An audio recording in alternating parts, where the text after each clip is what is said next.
Hi guys, you are watching pharmacy Tayyab Bhavishya YouTube channel and I am pharmacist Tayyab. तो आप देख रहे हैं जी biochemistry lecture series for second semester doctor of pharmacy के लिए। आज हमारे पास लेक्चर है जी, lecture number 1, introduction to protein. Protein को देखेंगे, प्रोटीन होती क्या है, उसका सिर्फ तारुफ देखेंगे, अमाइनो एसिड का तारुफ देखेंगे और अपनी फील्ड का साथ में टच देंगे, फार्मास्यूटिकल इंपॉर्टेंस। सब एडिंग अगर देख लें हम तो यह लर्निंग ऑब्जेक्टिव मैं इनको कह देता हूँ। तो इस लेक्चर पढ़ने के बाद आप किस काबिल हो जाएंगे? सबसे पहले तो प्रोटीन को डिफाइन कर सकेंगे, अमाइनो एसिड को डिफाइन कर सकेंगे और उनका स्ट्रक्चरल ऑर्गेनाइजेशन में क्या रोल होता है उनको डिफाइन कर सकेंगे। जनरल स्ट्रक्चर के बारे में बात करेंगे, जैसे विट्राइन होता है नहीं होता, प्रोटीन से इसका कोई लिंक है या नहीं है। फिर हम अमाइनो एसिड को क्लासीफाई करेंगे, पोलैरिटी, न्यूट्रिशन, मेटाबॉलिकल फेट। फिर हम जो है ना प्रोटीन के स्ट्रक्चर को फंक्शन के साथ रिलेट करेंगे कि कौन कौन सी जो स्ट्रक्चर ऑफ प्रोटीन है और वो फंक्शन भी परफॉर्म कर रही है। लास्ट में फिर मैं अपना तड़का लगाऊंगा कि आपको फार्मास्यूटिकल और क्लिनिकल इंपॉर्टेंस बताऊंगा, ताकि अभी से आपके ज़हन के अंदर वो आगाही पैदा हो सके, जो कि एक अडल्ट और मैच्योर फार्मासिस्ट के ज़हन में हर दफ़ा हर स्टेप पे आती है कि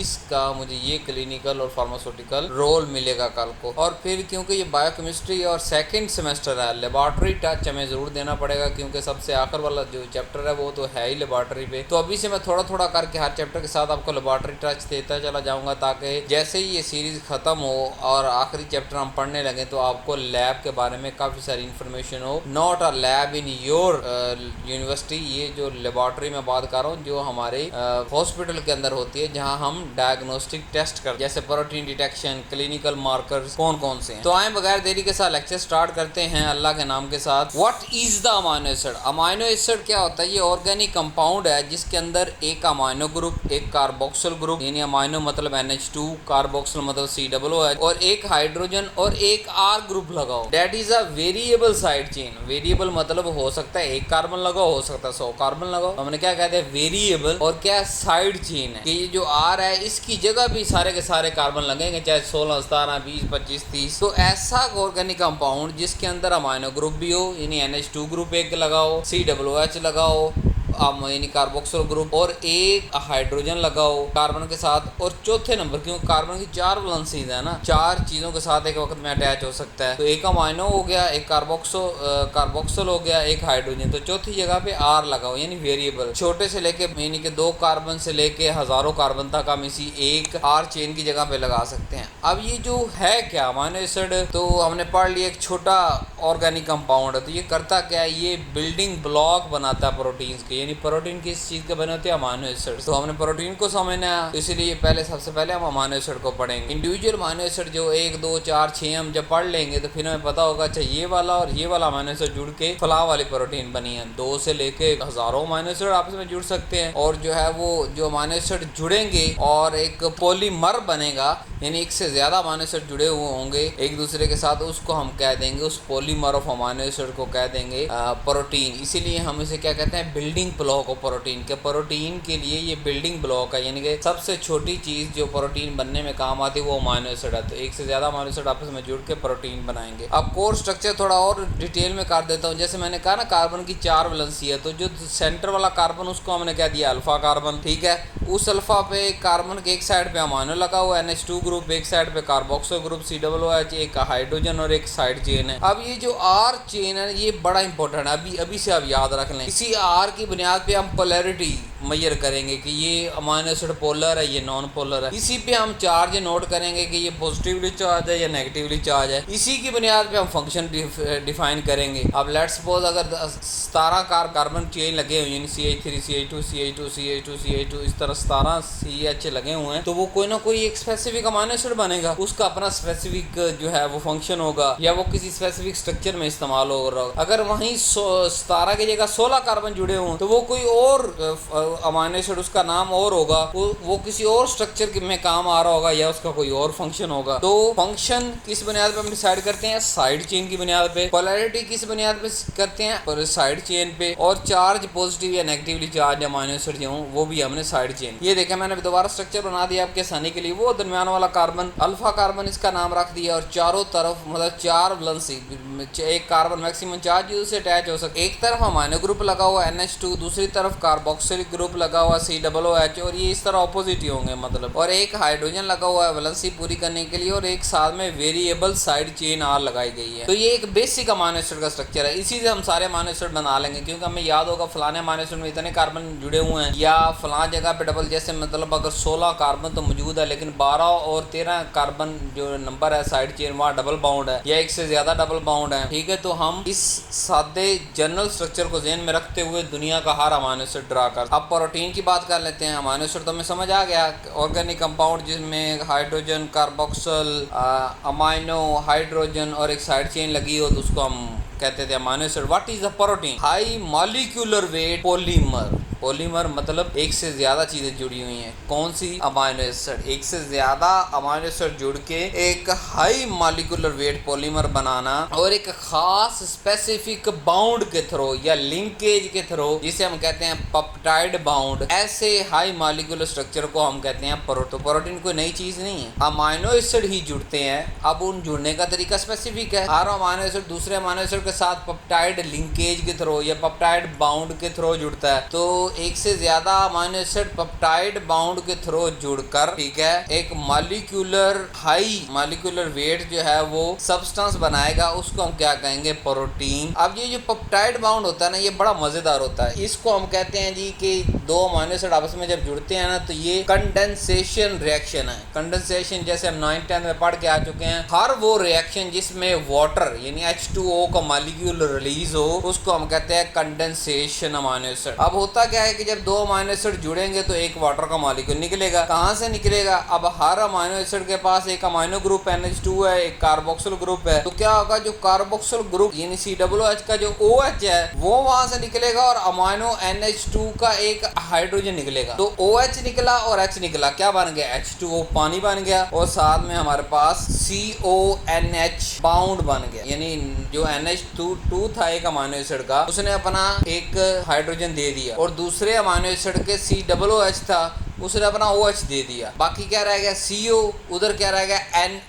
NH2 था, एक हाइड्रोजन निकल गया तो NH रह गया। अब ये CONH आपस में बाउंड बना लेंगे, इसको हम कहेंगे पेप्टाइड बाउंड। हम रिप्रेजेंट कैसे करते हैं? CONH। और मैंने बताया कि हर दुनिया में अमीनो एसिड जब दूसरे अमीनो एसिड से जुड़ेगा, वो इसी बाउंड यानी एक वाटर का मॉलिक्यूल रिलीज होगा, कार्बोक्सिल ग्रुप से OH जाएगा, अमीनो NH2 से हाइड्रोजन जाएगा, वो NH रह जाएगा, वो CO रह जाएगा, ये दोनों आपस में बाइंड करेंगी। इस स्पेसिफिक लिंकेज को हम कहते हैं पेप्टाइड लिंकेज या पेप्टाइड बाउंड, और इसी से एक से ज्यादा अमीनो एसिड आपस में जुड़ते हैं, और हर एक अमीनो एसिड जब दूसरे अमीनो एसिड से जुड़ता है तो एक वाटर का मॉलिक्यूल निकलता है, इसलिए हम इसे कहते हैं कंडेंसेशन रिएक्शन। अब इसके की फीचर क्या है जी? प्रोटीन के। फिर हम पेप्टाइड के अंदर चले गए थे, अब जरा प्रोटीन पे फोकस कर। वही कार्बन मौजूद है, हाइड्रोजन मौजूद है, ऑक्सीजन मौजूद है, नाइट्रोजन मौजूद है, यही सारा कुछ पढ़ के है ना। अमीनो एसिड के अंदर क्या था? एक कार्बन था, एक तरफ NH2 लगा हुआ है, एक तरफ COOH लगा हुआ है, एक तरफ हाइड्रोजन लगा हुआ है, एक तरफ वेरिएबल चेन है, वही अमीनो एसिड एक से ज्यादा अमीनो एसिड मिलकर प्रोटीन। तो इसका मतलब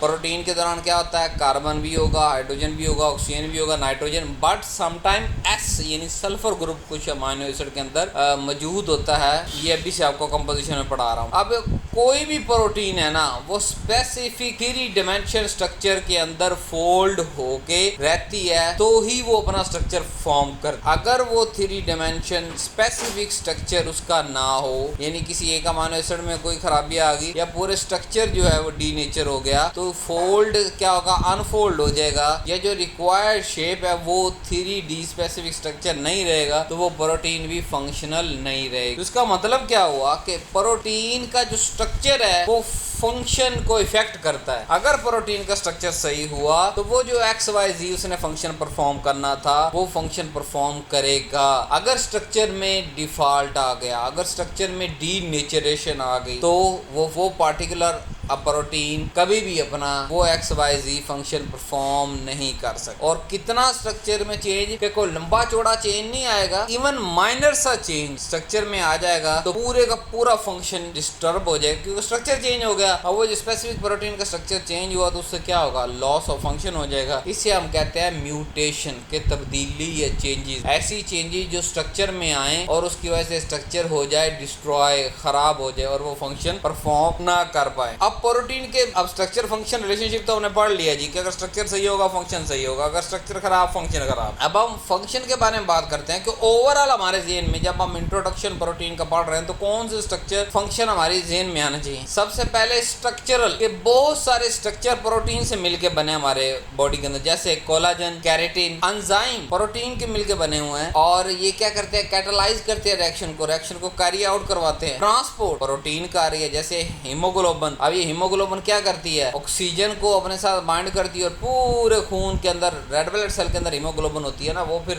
अब ऑक्सीजन को बाइंड करती है और पूरी बॉडी के अंदर घूमती है और जहाँ ऑक्सीजन चाहिए होती है उसे ट्रांसपोर्ट कर देती है। तो क्या प्रोटीन ट्रांसपोर्ट कर रहा है ना, कर रहा है जी। अगर रेगुलेटरी की बात करें तो जिस्म में जो डिफरेंट हार्मोन है, इंसुलिन और दूसरे हार्मोन, वो सारे के सारे क्या रेगुलेशन कर रहे होते हैं। कोई जो है वो इंसुलिन और ग्लूकागॉन की बात करें तो ये हमारी बॉडी के अंदर दोनों इंसुलिन और ग्लूकागॉन शुगर की मेंटेनेंस के लिए जो है ना वो बड़ा ही अहम किरदार अदा करते हैं। शुगर से वैसे डायबिटिक सीरीज एक अलग से भी मैंने रिकॉर्ड कर दी है। अगर आप शुगर को मास्टर फार्मूला अगर चाहते हैं ना कि मुझे समझ आ जाए शुगर की और मैं सारी जिंदगी शुगर के पेशेंट को उनकी शुगर कंट्रोल कर सकूं या आइडेंटिफाई से लेके फाइनल स्टेज तक, सारी एक अलग सीरीज है diabetes management series, free time है वो भी जाके देख सकते हैं। अभी से चाहे फर्स्ट सेमेस्टर के अंदर सेकंड के अंदर हैं तो आप जाके वो सीरीज डायबिटीज मैनेजमेंट जरूर देखें अपने 5 सालों के अंदर, ताकि आपको क्लिनिकल और रियल जो है डिजीज के बारे में पता। अच्छा, मैं यहाँ पे बता रहा था कि इंसुलिन और ग्लूकागॉन दो हार्मोन, इनका मैकेनिज्म फिर कभी पढ़ेंगे डिटेल के साथ ये किस तरह ग्लूकोज के लेवल को कंट्रोल करती हैं। बट ये जो इंसुलिन या ग्लूकागॉन ये हार्मोन्स हैं और ये रेगुलेट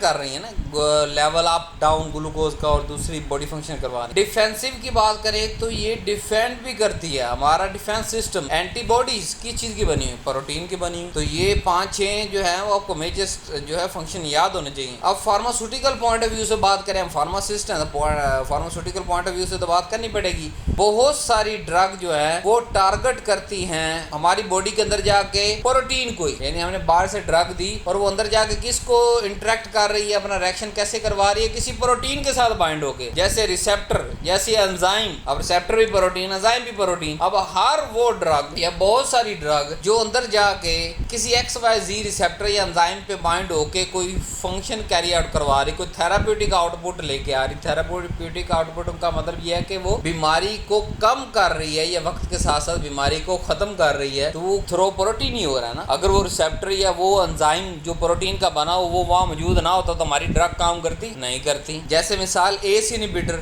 ये ब्लड प्रेशर के अंदर इस्तेमाल होता है मेडिसिन जो है ACE इनहिबिटर। अब ACE इनहिबिटर क्या करते हैं, जाके एंजाइम प्रोटीन पे रिएक्ट करते हैं और एक खास पार्टिकुलर कंपोनेंट को दूसरे कंपोनेंट में चेंज होने से रोक देते हैं। जैसे ही वो XYZ कंपोनेंट नहीं बन पाता तो क्या होता है, ब्लड हमारा हाइपरटेंशन से हाइपोटेंशन यानी कम होना स्टार्ट। नेक्स्ट हम बात करते हैं व्हाट इज द ज़्वीटर। जो हमारे पास एक्वस सॉल्यूशन होता है, फिजियोलॉजिक pH यानी जो बॉडी की pH है 7.4, वहाँ पे ये जो अमाइनो एसिड है ना ये एज ए ज़्वीटर आयन के तौर पे एग्जिस्ट करते हैं। पहले तो समझ लें होते कहाँ पे हैं, एक्वस सॉल्यूशन के अंदर और फिजियोलॉजिकल pH पे कोई भी अमाइनो एसिड ज़्वीटर आयन की शक्ल में मौजूद होता है। ज़्वीटर आयन का एक दूसरा नाम होता है डाइपोल आयन के, 2 डाइपोल होंगे, मतलब 2 अलग अलग पोल, एक पॉजिटिव एक नेगेटिव। अब ज़्वीटर कहते किसे हैं, हर वो मॉलिक्यूल जिस पे पॉजिटिव चार्ज भी हो नेगेटिव भी हो, मॉलिक्यूल एक ही है। यानी जैसे लेट्स सपोज एक XYZ अमाइनो एसिड है, उसके एक सिरे पे पॉजिटिव चार्ज एक सिरे पे नेगेटिव, एक ही मॉलिक्यूल के अंदर, but net is equal to 0 के ओवरऑल पूरे मॉलिक्यूल पे अगर हम चार्ज जमा माइनस करके निकालें तो वो 0 आएगा। तो हर वो आयन जिसके एक मॉलिक्यूल पे total positive charge total negative charge के बराबर होगा और नेट चार्ज 0 आएगा, उससे हम कहेंगे ज़्वीटर आयन। और ये दुनिया के अंदर मोस्टली अमाइनो एसिड के साथ पाया जाता है कि अमाइनो एसिड इस फॉर्म में फिजियोलॉजिकल pH पे ज़्वीटर आयन के तौर पे जो है एग्जिस्ट करते हैं। अब होता कहाँ पॉजिटिव और कहाँ नेगेटिव आता है, आप तो कहेंगे सर जो आप हमें जनरल अमाइनो एसिड स्ट्रक्चर पढ़ा के आए हैं, एक तरफ NH2 एक तरफ COOH, ऊपर H और नीचे R वेरिएबल, वहाँ तो कोई पॉजिटिव नेगेटिव चार्ज नहीं था, वो तो जनरल स्ट्रक्चर पढ़ा है। अब फिजियोलॉजिकल पॉइंट ऑफ व्यू पे क्या होता है, या pH फिजियोलॉजिकल pH पे क्या होता है, ये जो NH2 है ना ये एक हाइड्रोजन और गेन कर लेता है, कहाँ से, COOH से, कि COOH का H रिमूव होगा और वहाँ पे क्या आ जाएगा, ऑक्सीजन पे नेगेटिव चार्ज, और ये हाइड्रोजन आके NH2 के साथ अटैच हो जाएगा, यहाँ क्या आएगा, पॉजिटिव चार्ज। तो NH2 positive, NH3 positive, 2 positive 3 positive हो जाएगा। NH2 था ना तो एक और हाइड्रोजन आ गया प्लस हो गया NH3 पॉजिटिव, और वहाँ हाई इलेक्ट्रॉन नेगेटिविटी आइटम रह जाएगा यानी COO, वहाँ माइनस चार्ज आ जाएगा। तो एक तरफ माइनस है एक तरफ पॉजिटिव है, but net is equal to 0, इसलिए हम इसे कहते हैं स्वीटराइन। इसकी अब ये क्यों मैटर करता है? लेट्स सपोज अगर इसके ऊपर चार्ज होता नेट, क्या इसकी सोलिबिलिटी पे इफेक्ट आना था कि नहीं आना? तो आना था सोलिबिलिटी पे effect, drug absorption, drug formulation पे इफेक्ट आता। तो ये देखें मैंने स्ट्रक्चर भी नीचे बना दिया है, इसका general structure NH3 positive CHR COO। अगर और बात करें तो स्वीटराइन कहाँ इफेक्ट करता है? अमाइनो एसिड का जो मेल्टिंग पॉइंट हाई होता है वो भी इसी स्वीटराइन की वजह से होता है। सोलिबिलिटी इन वाटर वो भी पॉसिबिलिटी स्वीटराइन की वजह से है। और बफरिंग एक्शन जो कभी आगे डिटेल के देखेंगे, बफर किसे कहते हैं? बफर इट मीन कि ऐसी चीज जो अपने अंदर किसी चीज की pH चेंज ना होने दे, यानी ओवरऑल सॉल्यूशन की pH चेंज नहीं होगी तो जो चीज वहां उस सॉल्यूशन के अंदर मौजूद होगी, एक XYZ सॉल्यूशन है, वो उसके क्या है कि एक खास डार्क पॉजिटिव आयन यानी H पॉजिटिव या कोई नेगेटिव आयन उसके अंदर ऐड करें तो वो ओवरऑल सॉल्यूशन की pH सिस्टम की pH चेंज ना होने दे। तो ऐसे सॉल्यूशन को कहते हैं बफरिंग सॉल्यूशन। तो अब इसका बफरिंग इफेक्ट भी होता है जो कि स्वीटराइन के साथ लिंक है अमाइनो एसिड का। क्लासिफिकेशन जैसे मैंने आपको कहा कि हम देखेंगे तो 3 बुनियाद पे हम देखेंगे जी। पोलैरिटी के कौन पोलर है कौन नॉन पोलर है। न्यूट्रिशनल रिक्वायरमेंट, कौन सा बाहर से खाना जरूरी है कौन सा अंदर मौजूद है। मेटाबॉलिकल फेट, मेटाबॉलिकल फेट का मतलब ये होता है कि जब हमने खा लिया कोई भी चीज अब्जॉर्ब होगी, अब अब्जॉर्ब होने से लेके निकलने तक उसके साथ जो जिस्म ने किया वो सारा मेटाबॉलिकल फेट आएगा कि जी फलां चीज में कन्वर्ट हुआ, फलां में कन्वर्ट हुआ, फलां में कन्वर्ट हुआ, फलां में कन्वर्ट हुआ और इस शक्ल के अंदर जाके एक्सक्रीट हो। सो मेटाबॉलिज्म से भी याद रख सकते हैं कि जब अब्जॉर्ब होने के बाद अमाइनो एसिड को हम इस तरह क्लासिफाई करेंगे कि ये मेटाबॉलिज्म होकर किस चीज में कन्वर्ट हो रहा है। तो अगर XYZ चीज के अंदर कन्वर्ट हो रहा है तो उसी की बुनियाद पे हम इसकी क्लासिफिकेशन कर देंगे। ये कोई नई चीज नहीं है, बेस्ड ऑन मेटाबॉलिज्म कि वो मेटाबॉलिज्म होकर वो क्या चीज बन रही है। तो इन 3 मेन क्लासिफिकेशन है जी। दीज क्लासिफिकेशन, ये सारी की जो क्लासिफिकेशन है जो ये क्लिनिकल और फार्मास्यूटिकल पॉइंट ऑफ व्यू से इंपॉर्टेंट है, हर क्लासिफिकेशन के साथ में पढ़ाऊंगा मैं। अगर पोलैरिटी की बात करें तो 2 मेन है जी, नॉन पोलर और पोलर। बट पोलर के अंदर फिर 2 क्लासिफिकेशन है, पोलर चार्ज और पोलर अनचार्ज। 1 बाय 1 बात करते हैं। नॉन पोलर जो है ये हाइड्रोफोबिक होती है, जैसे एलानिन, वैलिन, और ये प्रोटीन के कोर में पाई जाती है। अब आप कहेंगे सर ये हम कैसे याद रखेंगे प्रोटीन कोर? सबसे पहले तो नॉन पोलर यानी इस पे चार्ज कोई नहीं है, नंबर 1। नंबर 2 ये हाइड्रोफोबिक है, मतलब वाटर हीटिंग है, पानी से नफरत करता है। तो जब जो भी चीज किसी भी स्ट्रक्चर के अंदर पानी से नफरत करने वाली होगी वो हमेशा कोर में मौजूद होती है, और जो वाटर लविंग होती है वो कोर के दाएं बाएं हो। तो याद रखने की जरूरत ही नहीं है, बेसिक इन्फॉर्मेशन आपके पास होनी चाहिए कि नॉन पोलर जो अमाइनो एसिड होंगे अगर वो किसी भी स्ट्रक्चर के अंदर लगे हुए हैं तो वो कोर के अंदर लगे हुए होंगे, उसके गिर्द हाइड्रोफिलिक कंपोनेंट मौजूद होगा। तो लेकिन इसकी एग्जांपल याद रखना जरूरी है, जैसे एलानिन और वैलिन और बहुत सी एग्जांपल है, मैं ये 2 मेंशन। पोलर की अगर बात करें, जैसे मैंने कहा पोलर चार्ज या अनचार्ज। पोलर अनचार्ज की बात करें तो सेरीन है, थ्रियोनिन है, इसका फंक्शन होता है हाइड्रोजन बॉन्डिंग के अंदर के जो प्रोटीन जो है वो फ्लेक्स बनाती है। लेवल ऑफ जब स्ट्रक्चर हम देखेंगे और वहां पे आपको जाके मैं प्राइमरी सेकेंडरी टर्शियरी स्ट्रक्चर पढ़ाऊंगा और वहां पे हाइड्रोजन बॉन्डिंग होगी तो वहां पे ये चीज आपको मैं याद करवाऊंगा कि जो पोलर अनचार्ज था वो किस तरह हाइड्रोजन बॉन्डिंग में इन्वॉल्व है। पोलर चार्ज की बात करें तो वो आगे 2 तरह का है, एसिडिक और नॉन एसिडिक या एसिडिक और बेसिक। एसिडिक जो है ये नेगेटिवली चार्ज होता है, जैसे aspartic acid, glutamic acid. Basic जो है ये पॉजिटिवली चार्ज होता है, लाइसिन, आर्जिनिन, हिस्टिडीन। ठीक है, इनकी 2-3 एग्जांपल याद रखना जरूरी है। क्लिनिकली इनसाइट के तौर पे अगर यहाँ देखेंगे तो ये क्लिनिकल में कहाँ काम आती है क्लासिफिकेशन के प्रोटीन का जो फोल्डिंग है ना,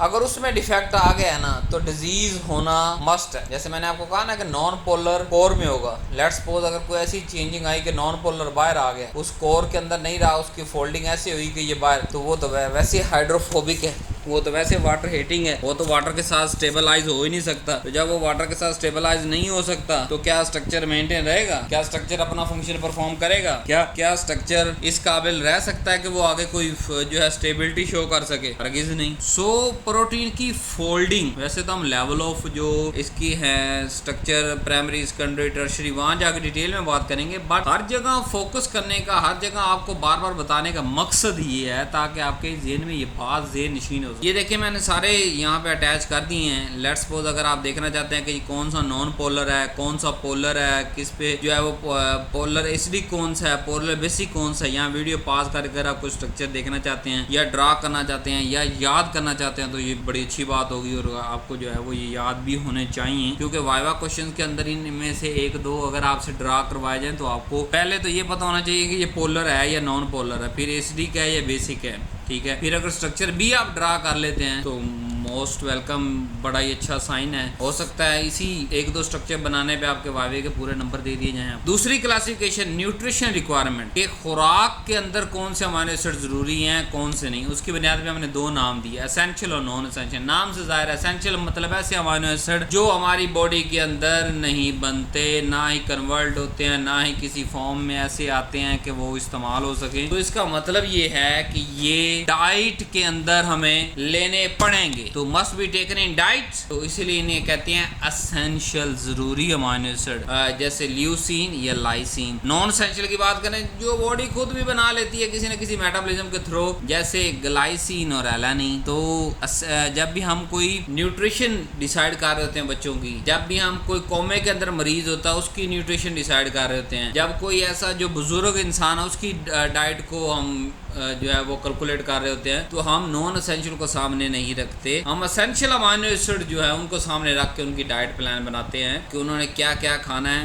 सुबह दोपहर शाम और क्या क्या जरूरी है एज ए अमीनो एसिड के तौर पे उनकी बॉडीज के लिए। तो एसेंशियल अमीनो एसिड की लिस्ट आपको ज़बानी याद होनी चाहिए। क्लिनिकल रेलेवेंस कि ये एसेंशियल नॉन एसेंशियल क्यों जरूरी है, जैसे मैंने आपको बताया कि अगर एसेंशियल अंदर नहीं बनते, अगर बच्चों को बाहर से भी नहीं देंगे या अडल्ट को बाहर से भी नहीं देंगे या बुजुर्गों को बाहर से भी नहीं देंगे तो क्या होगा, ग्रोथ रिटार्डेशन। कि जितनी ग्रोथ होनी थी, जिस फॉर्म में होनी थी, जिस शक्ल में होनी थी, जितना उसका कद काट बनना था, जितना उसने लंबा चौड़ा मोटा ताजा एक इंसान बनना था वो नहीं बन पाएगा। क्यों? क्योंकि उसके एसेंशियल अमीनो एसिड मौजूद नहीं है बॉडी के अंदर, जो कि उसने बच्चों को उनके माँ बाप ने बाहर से, अडल्ट ने खुद और बुजुर्गों ने भी वो चीजें लेनी थी अपनी डाइट के अंदर। तो ग्रोथ रिटार्डेशन से बचने के लिए, डेफिशिएंसी से बचने के लिए हम एसेंशियल अमीनो एसिड हर जगह फॉलो करते हैं। जैसे दो मिसालें देता हूं। नंबर 1 मेल न्यूट्रिशन, ऐसा बच्चा, ऐसा बुजुर्ग, ऐसा अडल्ट हमारे पास आया जो कि मेल न्यूट्रिशन हो चुका है, जिसके अंदर नमकी ग़िज़ाइयत की इतनी कमी है जिसकी कोई इंतहा नहीं, ग्रोथ ना होने के बराबर है, बल्कि जो ग्रोथ मौजूद है उसकी स्किन की, हड्डियों की, वो भी आप एक तरह कहें कि स्ट्रक्चरल और फंक्शनल परफॉर्मेंस के लिए न काबिल है, इस काबिल नहीं कि वो उस नॉर्मल बच्चे या अडल्ट या बुजुर्ग को सपोर्ट कर सके चलने में, उठने में, बैठने में, अपनी रूटीन के काम में। तो उनका इलाज क्या है कि एसेंशियल अमीनो एसिड उन्हें दिए जाएं और उनकी जो है डाइट का ध्यान रखा जाए। दूसरा TPN, टोटल पेरेंटल न्यूट्रिशन, इस पे मेरी वीडियो ऑलरेडी वायरल है, आप लिख सकते हैं TPN by pharmacy Taiyab official YouTube channel, तो आपको टोटल पेरेंटल न्यूट्रिशन सारी की सारी डिटेल के साथ मिल जाएगी। होती क्या है टोटल पेरेंटल न्यूट्रिशन? हमारे पास होता है कि अगर कोई बंदा कोमे के अंदर मौजूद है, यानी कि खाना नहीं खा सकता, सॉलिड प्लस लिक्विड, तो हम क्या करते हैं, हम एक ऐसी लिक्विड तैयार करते हैं जो कि उसकी वेन के अंदर हम लगा देते। क्या होता है उसके अंदर वो सारे अमीनो एसिड, लिपिड और कार्बोहाइड्रेट के वो रिक्वायर्ड पोर्शन मौजूद होता है जो कि उस कोमे में पड़े बंदे के लिए उसके सर से लेके पांव तक हर जरूरत को मीट करता है। तो अगर हमें एसेंशियल अमीनो एसिड का पता होगा प्रोटीन के पोर्शन में, तो फिर ही हम प्रोटीन का पोर्शन ज्यादा अच्छा डिसाइड करेंगे। इसी तरह लिपिड के अंदर भी हम डिसाइड करते हैं कार्बोहाइड्रेट, ये तीनों चीजें जो है वो आती हैं अलग अलग पैकिंग के अंदर और इनको मिक्स करके लगा दिया जाता है उस XYZ पेशेंट के अंदर जो कि कोमे में मौजूद है, जो कि खुद खा नहीं सकता, और उसको हमने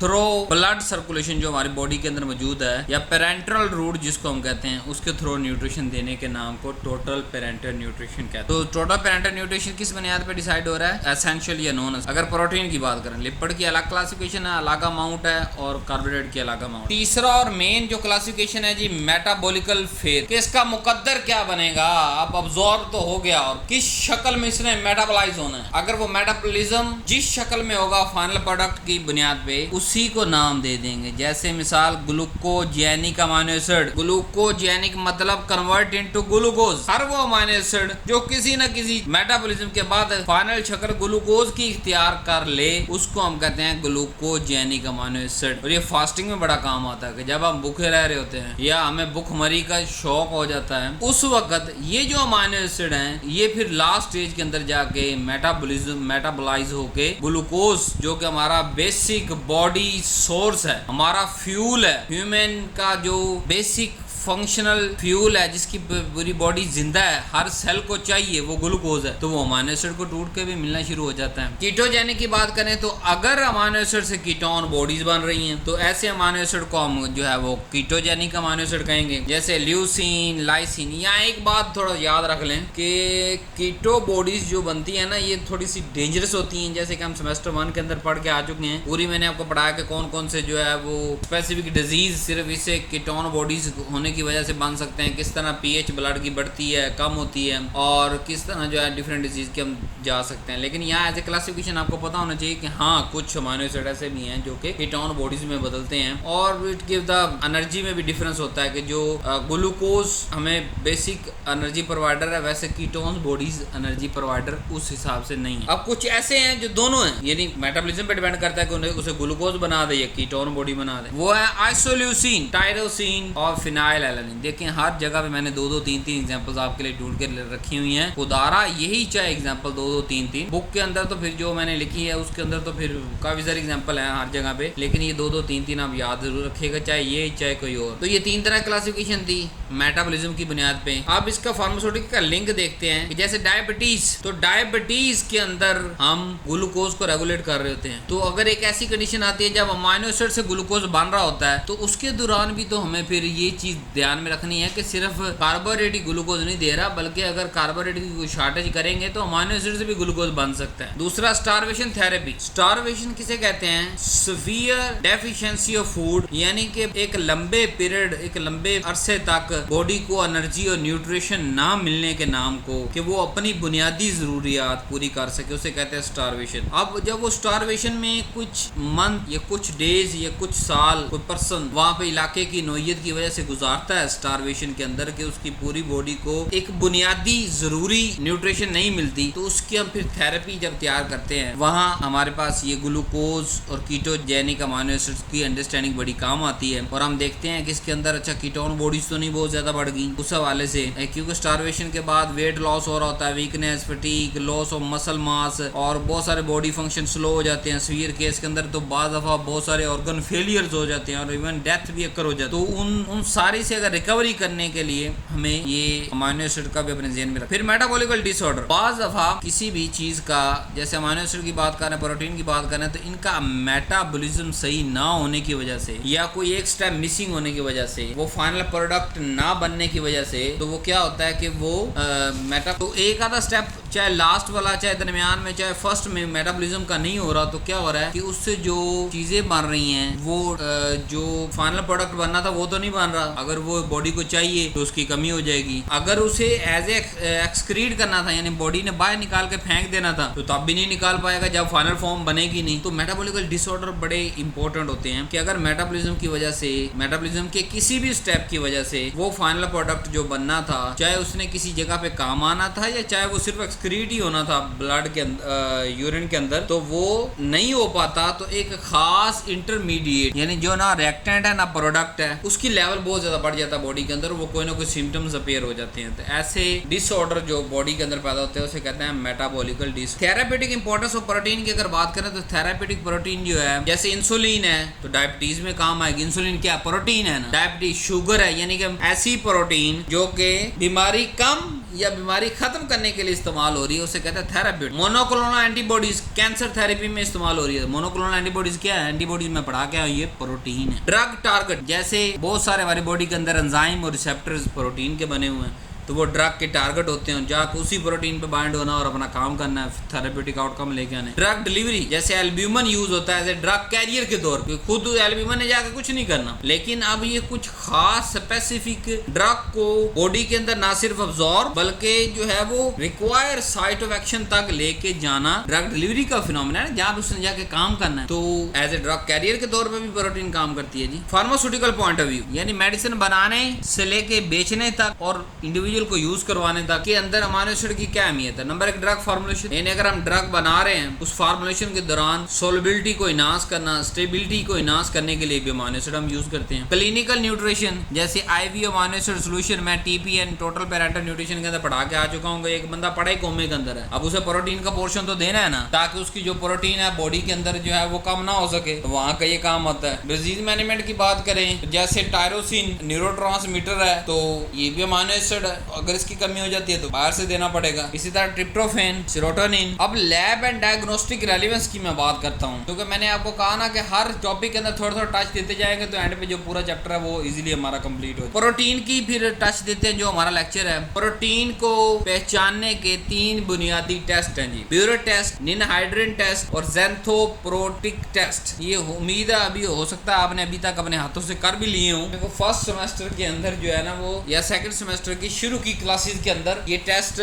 बायोकेमिस्ट्री के अंदर हमें करवाए जाते हैं। ब्यूरेट टेस्ट के अंदर क्या आता है कि हम पेप्टाइड बाउंड को ढूंढते हैं कि क्या जो हमें सैंपल दिया है इसके अंदर पेप्टाइड बाउंड है, तो जरा सोचेंगे अगर पेप्टाइड बाउंड हो तो इसका क्या मतलब है कि प्रोटीन मौजूद है, ठीक है। और ये वॉयलेट कलर देता है, अगर वॉयलेट कलर दे तो मतलब पेप्टाइड बाउंड मौजूद है, मतलब पॉजिटिव टेस्ट आ गया, मतलब जो सैंपल हमें दिया गया था वो प्रोटीन का ही है, वो कार्बोहाइड्रेट या कोई दूसरा नहीं। निनहाइड्रेट की बात करें तो ये फ्री अमीनो एसिड, प्रोटीन नहीं फ्री अमीनो एसिड को डिटेक्ट करने के लिए यूज होता है और ये पर्पल कलर देता है। ज़ैंथोप्रोटिक टेस्ट के अंदर हम एरोमेटिक अमीनो एसिड्स, अब देखिए वहाँ biuret test as a all over मतलब प्रोटीन की मौजूदगी को बस बता रहा है, और ninhydrin specific free amino acid बता रहा है कि अमीनो एसिड का है या अमीनो एसिड आगे प्रोटीन बने हुए हैं, यानी फ्री अमीनो एसिड है या नहीं। तो फिर एरोमेटिक अमीनो एसिड है तो वो ज़ैंथोप्रोटिक टेस्ट के थ्रू हमें पता चल जाता है। क्लिनिकल मार्कर यानी फिजिकल फार्मेसी, जैसे कि आने वाले दौरों के अंदर आपको बता रहा हूँ, क्लिनिकल फार्मासिस्ट जिंदाबाद और लाखों करोड़ों कमाएगा इंशाल्लाह अपनी जिंदगी के अंदर। तो अभी से देख लें क्लिनिकल मार्कर कौन से हैं। अगर सीरम एल्ब्यूमिन बढ़ा हुआ है तो मतलब लीवर फंक्शन और न्यूट्रिशन का प्रॉब्लम हो सकता है। सी रिएक्टिव प्रोटीन अगर बढ़ी हुई है तो इन्फ्लेमेशन का इशू हो सकता है। ट्रोपोनिन अगर बढ़ा हुआ है तो मायोकार्डिक इन्फेक्शन का चांस है। हीमोग्लोबिन अगर की मिकदार कम या ज्यादा है तो समझ आए ऑक्सीजन के अंदर ट्रांसपोर्ट जो है वो कमी या ज्यादती हो सकती है। तो ये लिस्ट एक छोटा सा क्लिप आपके सामने चला रहा हूँ जिसके अंदर टोटल हमने 19 जो है वो लेक्चर्स को कवर किया। आपका पूरा सिलेबस सेकंड सेमेस्टर का 19 लेक्चर के अंदर इंशाल्लाह कवर हो जाएगा। और आज पहला लेक्चर हमने पढ़ लिया है। थोड़ी सी चेंजिंग की है, पहले मैं हर लेक्चर के स्टार्ट में बताता था तो आप थोड़े से वो क्या कहते हैं परेशान हो जाते थे। अभी मैंने आने वाली हर सीरीज के अंदर इसको लास्ट पे रख दिया ताकि जो बच्चा लास्ट तक पहुंचे उसे पता हो कि आज हमने पहला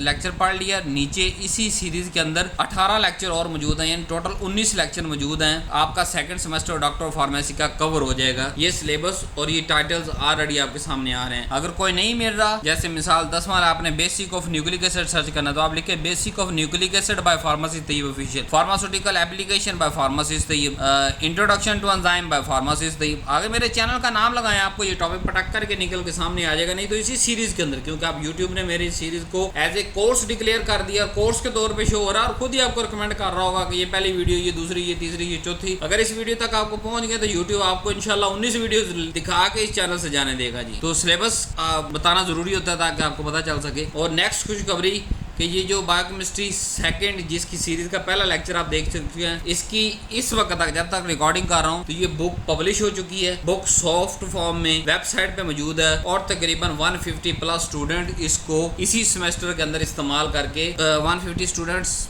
प्लस इसको परचेज कर चुके हैं और इसको इस्तेमाल कर रहे हैं। अगर आपको ये लेक्चर पसंद आ रहा तो ऑटोमेटिक आपको बुक भी पसंद आएगी। और ये वाकई ही बुक लेवल पे जाकर बुक लिखी गई है, ये कोई इस तरह नहीं है कि कोई नोट्स हैं या कोई हैंड रिटन चीजें हैं। अब इसकी मौजूदगी कहाँ पे, वेबसाइट जैसे हर स्लाइड के नीचे आ रही है कि आपने बायोकेमिस्ट्री 2 बुक को परचेज करी www.pharmacyofficial.com पे जाइए, ये व्हाट्सएप नंबर दिया गया है। यानी अब आप वेबसाइट पे जाएं, वहाँ पे बुक को ऑर्डर करें, ऑर्डर करके स्क्रीनशॉट इस व्हाट्सएप नंबर पे सेंड करें। आपको पेमेंट के लिए एक अकाउंट दिया जाएगा, उसके अंदर आप पेमेंट करें और जैसे पेमेंट करेंगे 5 से 7 मिनट के अंदर आपको बुक वहाँ वेबसाइट पे आपके जीमेल अकाउंट के अंदर शो होना शुरू हो जाएगी। आप चाहे सारा दिन बुक खोल के बैठे रहे, जब मर्जी जो है बुक को इस्तेमाल करें जितनी दफ़ा मर्जी। इसकी कोई हार्ड फॉर्म नहीं है, कोई हम प्रिंट नहीं कर रहे, कोई आपको यहाँ से जो है प्रिंट करके पार्सल नहीं करेंगे, वेबसाइट पे मौजूद है। वेबसाइट पे सिर्फ ऑर्डर ना करें बल्कि ऑर्डर करने के बाद इस व्हाट्सएप नंबर पे जरूर रब्ता करें ताकि आपके ऑर्डर को प्रोसेस किया जा सके, क्योंकि बहुत सारे ऑर्डर्स पर डे के हिसाब से आ रहे होते हैं। तो इसीलिए या तो डायरेक्ट व्हाट्सएप पे नंबर पे रब्ता कर लें, अगर वेबसाइट पे जाकर ऑर्डर करना है तो ऑर्डर करके व्हाट्सएप नंबर पे स्क्रीनशॉट जरूर शेयर करें ताकि आपका